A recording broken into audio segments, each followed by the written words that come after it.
All right, I have a stat straight from my but I guarantee you it's correct. 99% of you in Diamond 5 or lower are playing laning phase wrong, and I'm gonna tell you why. So a support's role in laning phase, honestly, view it as you're babysitting a toddler. You gotta protect him from a bunch of bullshit, and you gotta feed him like steroids, so when he grows up, he is a beast, okay? That is literally your role and your job. Something good support players are constantly worrying about that I feel like lower elo support players doesn't even cross their mind are a couple things. When and where to ward, by the way, we're gonna touch on it, but please stop warding that river bush. How to trade and when to roam. A question I get so often is, Bunny, when and where and how the do I ward? Here's the map. These 3 red circles are, I guarantee you, where you ward the most, and it drives me insane. I'm not even kidding. I wanna reach through my screen and punch you right now. This is where I want you to ward. You're gonna be like, Bunny, what are you talking about? I'm gonna die if I go that deep. I want you to die. I've died so many times, it's not even funny, okay?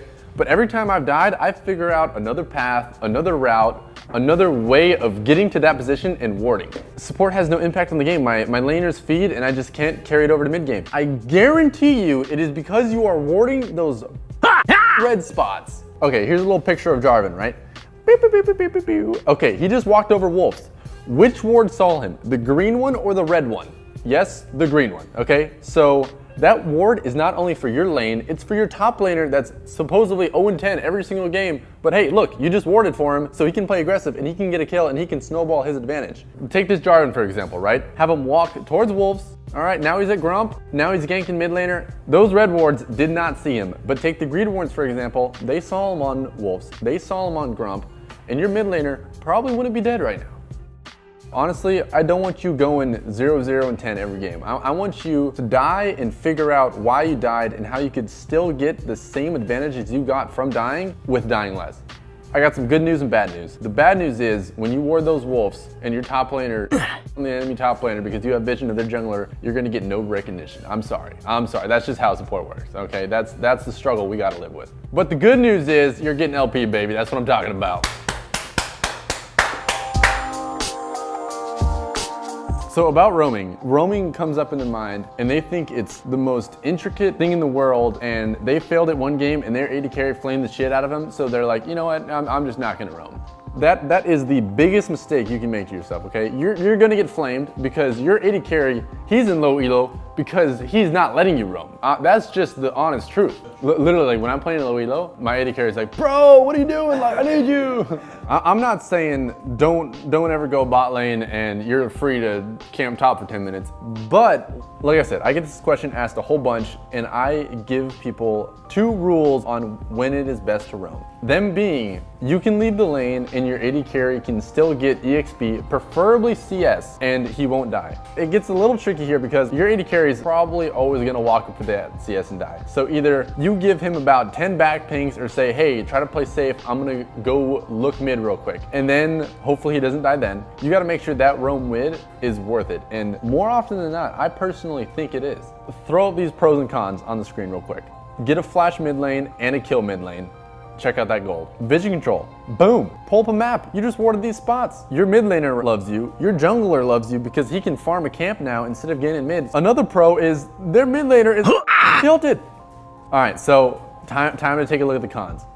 Your AD carry lost 4 CS worth of creeps. He still got experience, which is still pretty good. This is why roaming is so important. Screenshot this and put it as your desktop background. So the next time you get flamed for roaming, you can alt tab and take a look at this and be like, all right, Bunny, I'm getting flamed right now, but I'm doing this for you.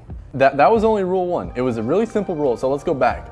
Second rule. Honestly, a good time for you to roam, and one that people don't find very often or don't do it often, is leaving your AD carry under tower when he can't get dove that frees you up to do whatever the heck you want. Just know it's kind of risky because the enemy team can maybe collapse on you or counter gank you. Just a lot of the time, they're just gonna be kicking it in lane as well. Take this for example. You have a level 5 Jhin under tower, right? And you're going against a level 4 Can and a level 5 Xayah. There's no way he's gonna get dove. All you're doing there is either getting your target stacks or getting your gold coin or collecting EXP, obviously. You could be going mid lane and him up, bro.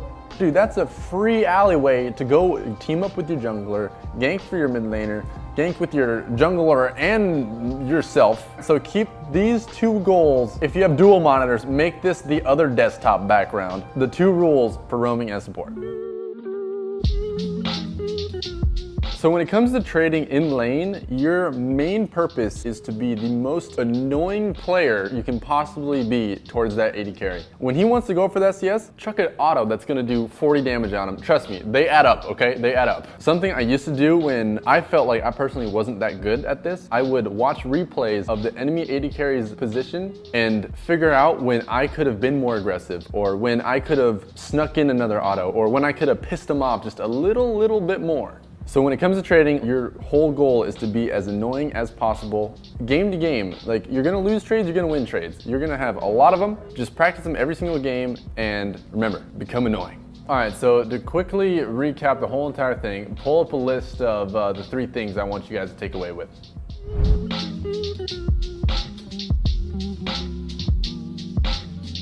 So those are honestly the 3 biggest things that bronze, silver, gold, platinum, diamond, even master, even challenger players sometimes don't even take into account and could improve on. Literally everyone can improve on these 3 biggest things, and I hope you guys take them into your future games and apply them, and seriously, you're gonna love me. All right, peace out.